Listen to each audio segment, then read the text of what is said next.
ఎవరో చాంద్ అనే వ్యక్తి ఒక కామెంట్ చేశారు. ముందుగా ఇస్లాంలో ఉన్నటువంటి కుల వివక్ష అనేది తీసేయండి, తర్వాత మీరు ఉపన్యాసాలు చేద్దురుగాని చెప్పి. అసలు ఇస్లాంలో కుల వ్యవస్థ అనేది ఉందని చెప్పి మీరు ఒక్క ఆధారం చెప్పండి. ఇస్లాంలో కుల వివక్ష ఉంది అని చెప్పి మీరు ఒక్క ఆధారం చూపించండి. నేను వెంటనే మీరు చెప్పినట్టుగానే ఆ కుల వివక్ష ఎక్కడి నుంచి మొదలైంది ఏంటి అనే విషయం మీద ఖచ్చితంగా నేను మాట్లాడతాను.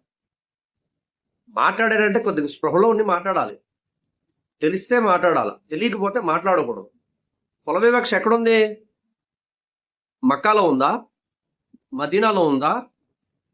ఖురాన్లో ఉందా? హదీస్లో ఉందా? ఇక్కడ మనోళ్ళని తెలుగు మాట్లాడే వాళ్ళని ఉదాహరణకి మేము దూదేకులు, మన తెలుగు మాట్లాడే వాళ్ళని దూదేకులు, నూరు భాషలో పింజారి వగేరా వగేరా అంటుంటారు. మక్కాలో నేను నమాజ్ చేసేది మక్కా ఇమాం వెనకాతల నమాజ్ చేస్తా. కుల వివక్ష ఉంటాయి కదా.